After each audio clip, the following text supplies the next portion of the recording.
My name's David. You can hear by my accent that I'm not from here, even though 50% of my blood is. My grandparents were in Poland.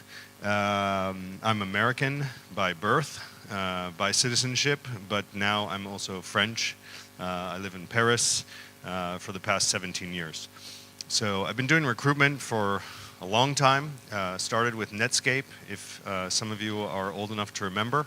Netscape, beginning of the internet, the browser, more or less, in 1995-ish. And I moved to Paris in '98 to work for an American software company. And in 2003, I joined Google. I was the first recruiter for Google in Europe. We were 100 or so people in Europe at the time. And during my time at Google, we grew from 100 people in Europe to about 5,000. Left in the end of 2009, and since then I've been working with startups. Mostly focus on recruitment and talent management, consulting activities around how to scale startups from the human side of things. So today I wanted to talk to you about recruitment. This title is very, very boring. Anybody who could get up here and put this title up, so let's change it. That's the wrong one. So the good title is 5 Reasons You Suck at Hiring. Okay, so I like to be a little bit provocative in my talk and tell you that you're no good. But that's hopefully not true. Hopefully you're great at hiring, right? But let me ask you a question. How many of you are actually hiring people today? So maybe half. Okay, so it's something that you're interested in. And the rest of you want to be hired, or you just want to learn for the future. We'll find out. Feel free to interrupt me if you have any questions, you want to talk about something. This is your time. There's not a lot of people here. That's why I'm standing down here. We can discuss, we can expand on different things. But there's 5 things that I think are really important when we talk about hiring that I think most people don't spend enough time on, okay? So the first one is you don't know who you are. Well, hopefully you know who you are sitting there in your chair today, but I'm talking about your company and how to describe it, right? So let me ask, would any one of you want to get up here right now, take the microphone, and tell everybody in the room about your company? You would? Great, come do it.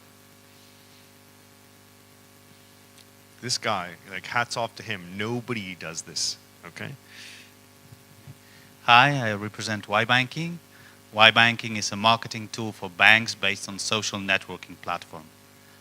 We acquire customers for banks, giving them better prices, and for banks, it means better economics of customer acquisition. Thank you very much. Okay, now here's the hard part, okay? Try not to hurt his feelings too bad. But how many of you want to talk to him more about working for his company? Somebody raised their hand in the back. You got one. You got one. That's not bad. That's not bad, okay? But there's room to improve. That's the thing, right? You need to be able to tell a story, right? And in this sense, I understand what your company does. So in terms of a pitch to maybe an investor, that's great. But when you're talking to somebody about your company because you want to attract them to talk more about maybe coming to work for you, you need to tell them a story that gets them engaged and gets them engaged very quickly in what you're about and why you're different, right? There's so many companies out there looking to hire great people, right? But the great people are very few, right? That's what the great people themselves don't realize this, and the people looking for them don't realize this. It's actually a very limited pool, right? So when you reach out and people don't know you because you're not Google or you're not Facebook or one of these big well-known companies, which most startups are not, you've got to catch attention quickly, and you've got to have a story. You've got to be able to come up here and within 1 minute tell somebody something that they're going to say, wow, I want to know more, right? It's really, really key. So this is a company some of you might know, Zappos, right?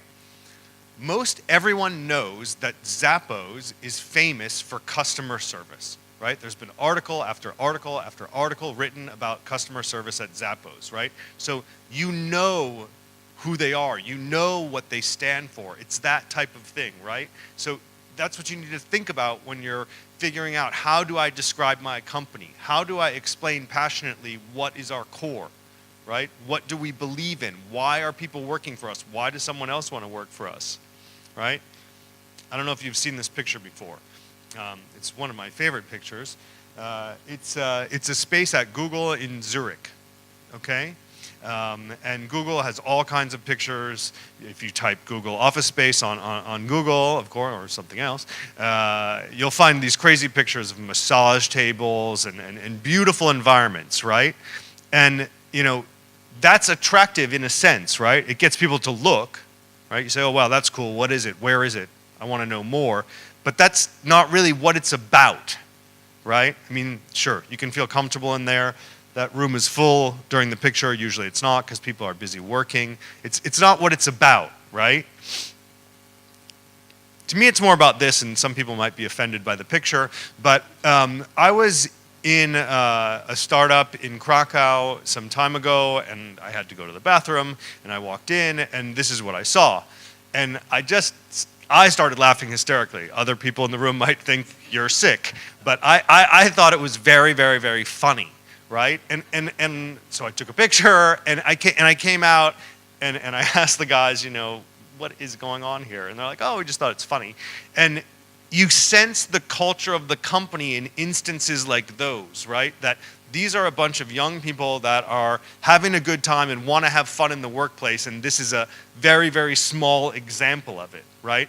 But you don't need, you know, 2,000 euro massage chairs to express a culture, right? If your culture includes, you know, we like to have fun, we like to laugh, we like dirty jokes, right? A piece of paper on the wall can build that up and become part of your story. And if you have my type of mentality, attract me to wanting to do more work with your company, okay?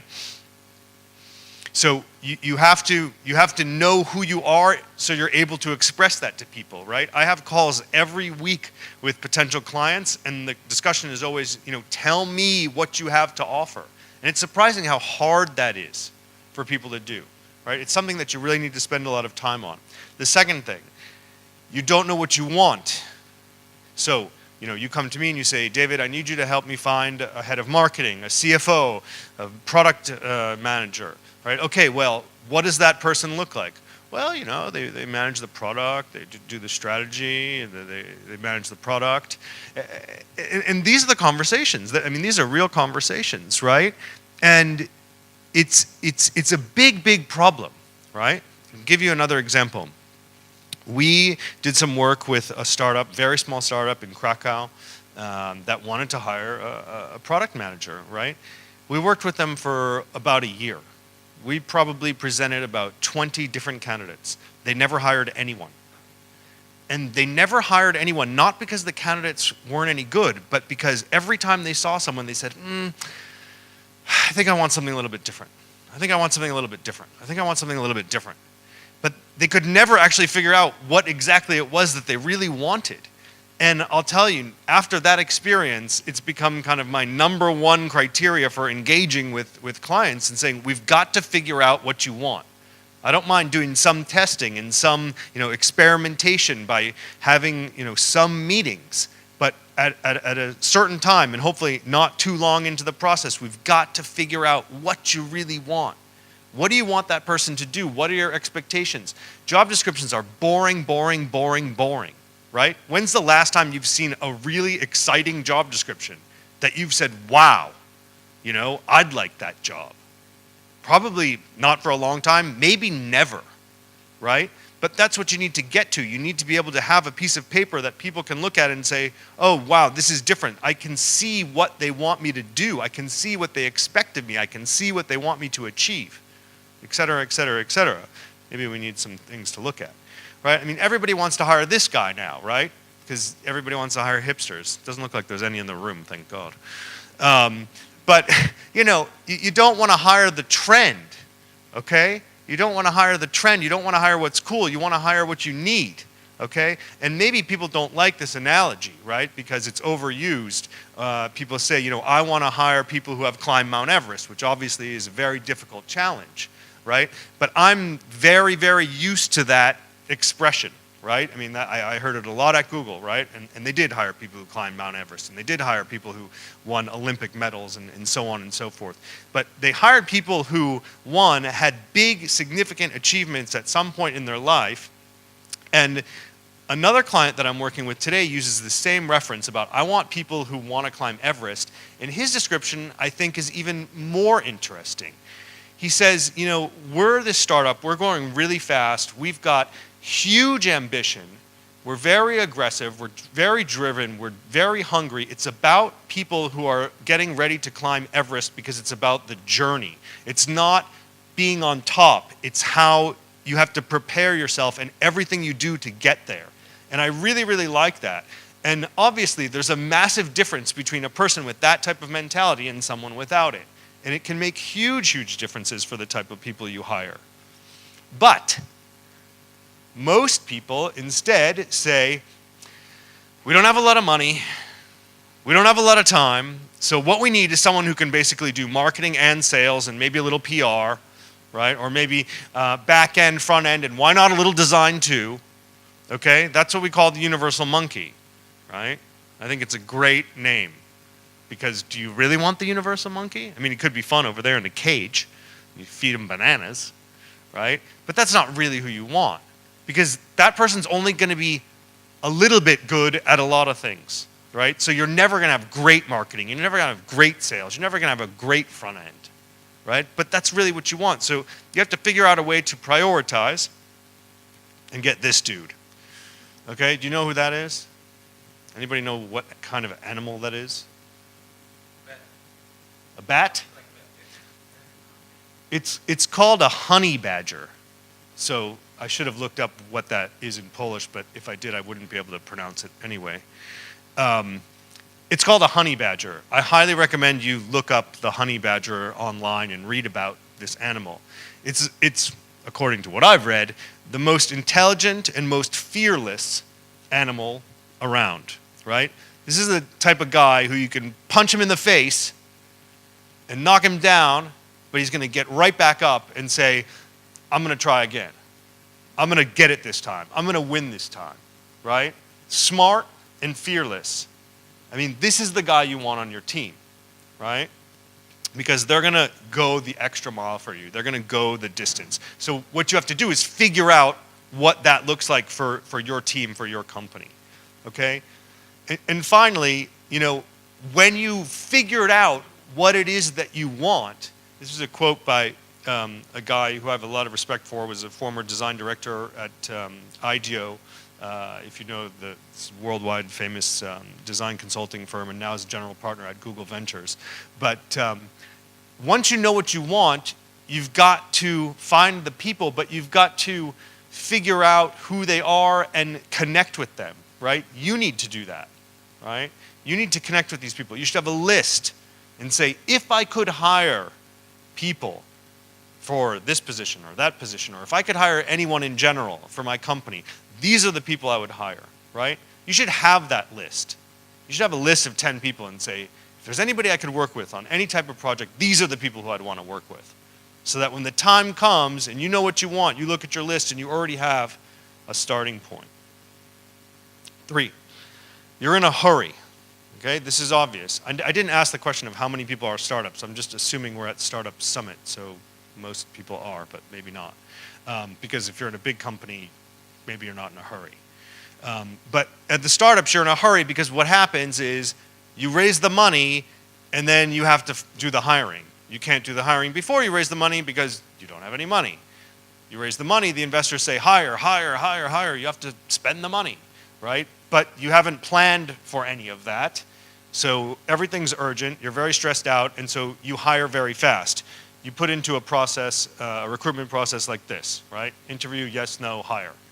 And then you have big problems, right? Because you didn't design an effective recruitment process, right? You've just gone too fast because you're so stressed because the investor says you need a marketing guy now, right? So you just take the first person that walks in the door, right? So you've got to slow it down a bit. Now, it's very hard for me to stand up here and say that because that's my worst nightmare. I, as a recruiter, want things to move fast, right? But for you, I want them to move fast in an effective way, and you have to think about how you design your recruitment process, not just in terms of who you're looking for, but how do you really evaluate them, right? I mean, how many of you have taken the time to think about what questions should we ask candidates for this type of position? And then what questions should we ask this candidate, right? Most people go into an interview, they haven't read the CV before they get into the interview with the candidate, right? They haven't thought of any questions, right? And then you just say, well, it feels good or it doesn't feel good. If that's how you're interviewing, that's what's going to happen to you. Okay? You're going to be smacking yourself in the head saying, I hired the wrong person. You have to come up with some kind of process, and you have to engage with the candidate. Now you're saying, what is that picture up there? Why did he put the water skiing guy up there? Because it's so amazing to me how companies don't sell themselves to the candidates, right? So, how many people in here say you want to hire the very best people? I love this question because those of you who didn't raise your hand, who do you want to hire?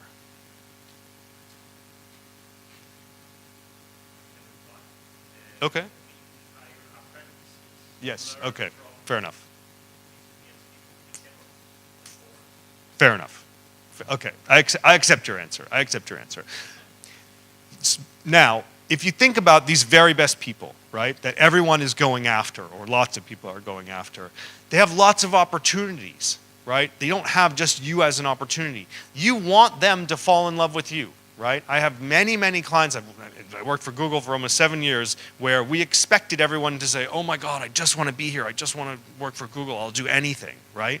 But the fact of the matter is, and especially at a startup, at a much lesser known startup with more risk involved, you have to engage the candidate so that they see more, so that they feel more, so that they say, this is the place where I want to be. And so hence, the reason why I put up the picture for the water skiing is because I worked for this company that was a US company, still a US company, quite a long time ago during the first big boom, so around 1998, 1999.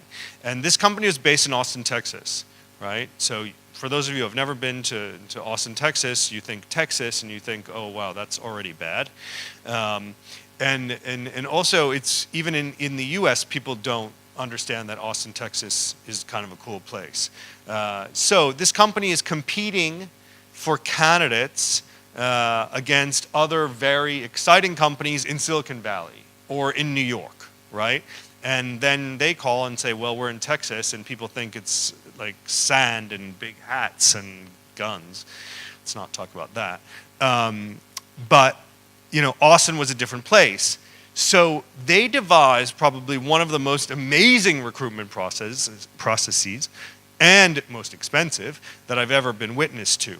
But I'm still a firm believer that you can do it without as much expense. What they did really, really, really well was they got to know the candidate and what the candidate's motivation and drivers are, right? So how is the candidate going to make a decision to join a company other than just financially? Most people make a decision on other factors. I'm starting to believe that Polish developers only make decisions based on money, but I still think that most people make decisions on where they're going to work on other factors, right? And how do you then, as a company, know how to influence that decision? By understanding what they like. So at this company, the recruiters, the people involved with the recruitment and in touch with the candidates, their job, first and foremost, was to find out what the candidates liked, right? So some of them liked bikes, some of them liked fishing, some of them liked tennis, some of them liked piano. It doesn't matter, right? Pick anything. Pick whatever you like. We would find it out. And then when they came to visit, we would make sure that they could see in this place that they would have the opportunity not only to work on the things that were interesting and challenging to them, but to have this life in a place that they were scared about because it's in Texas, that they would enjoy because the things that they care most about are available to them. So one, you're giving them the opportunity to see that, yes, it's possible to do what you like here, but even more than that, you're showing them above everyone else that you really care about them as a candidate, and you're putting all this effort into it. whereby most companies, I would say 99% of companies, you bring in the person, you have the interview, you make a decision, you make the offer. And then the person says yes or no, and nothing happens. There's no selling, there's no engagement, there's no influencing, there's nothing, right? And the thing to me is if you're really saying you're going after the best, then I would think you'd want to do everything in your power to get the best, right? And to get the best, sometimes, where I say you're not in a hurry, you have to slow down so you can engage your candidates and get them to be excited. Okay, so number 4, I don't know if you're familiar with the term. Your bar is not high enough. So basically, you're accepting people into the company at a lower skill level than you would normally like, or a lower intelligence level, or whatever you evaluate it on. But you decide to lower the bar, or in other words, say it's okay. He, she is not great, but they're okay. I mean, just think about how that sounds. It sounds horrible coming out of my mouth. Oh, they're all right, right? They'll do. I mean, do you really want to hire somebody after you've said that? No, right? But you do it because you're in a rush, because your investors are pressuring you. But if you make a decision to say, our bar is up here and we will not, what's the right way to say? We will not go lower, right? We will not go lower. Then you stick to that, right? I remember at Google not filling positions for a year because we couldn't find anyone who fit the bar. It's frustrating. You want to pull your hair out of your head. Other people have more work as a result, but you maintain that quality level. And by the way, that quality level attracts people to your company. This is a quote I really like, just about, everybody has these different sayings about, the really great people will do really great things, exponentially more so than somebody one level down, right? The 10x engineer will do that much more than your average engineer. And those are the type of people type of people most want on their teams, right? I work with a client today that's extremely demanding. The bar is insane. I like it. I like that type of challenge. But it's really, really hard.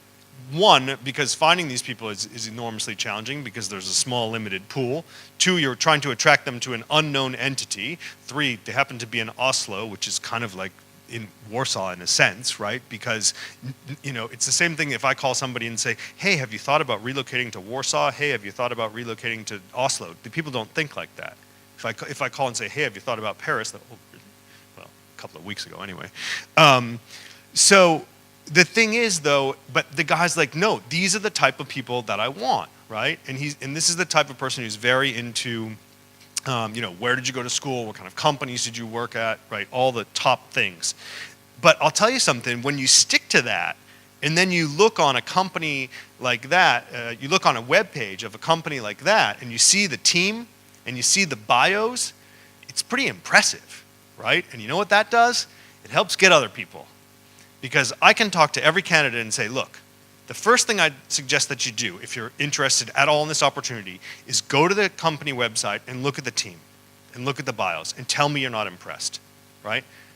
Really smart people, really productive people, really successful people want to work with similar people, right? And if you have that to show off because you've kept your bar high enough, you're going to get that.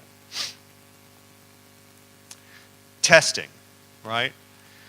Again, interviews are never perfect, right? Most people don't know how to interview. Most people are terrible at interviews. Most people make decisions in interviews based off what they feel here, what they're looking at, right? This is bad. This is very, very bad. But it's very hard to overcome as well. It's very hard to overcome a first impression, right? You're sitting in the room, your candidate walks into the room, immediately you make an impression.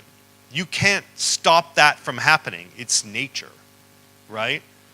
Most people, however, can't get over it, right? So if that happens to you, somebody comes in, you get it immediately, the impression isn't good. The rest of your interview goes downhill by nature because you haven't mentally forced yourself to say, okay, I don't like this person, but I'm still going to go through the rest of my interview objectively because maybe I got the wrong first impression, right?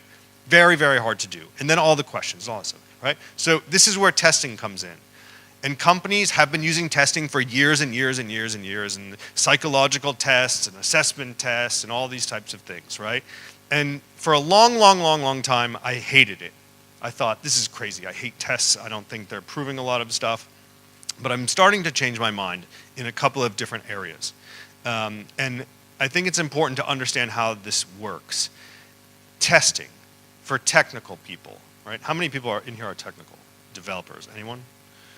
So more and more, every company is requiring any developer or technical candidate to take a test, a technical test, right? So if you're a candidate, think about it.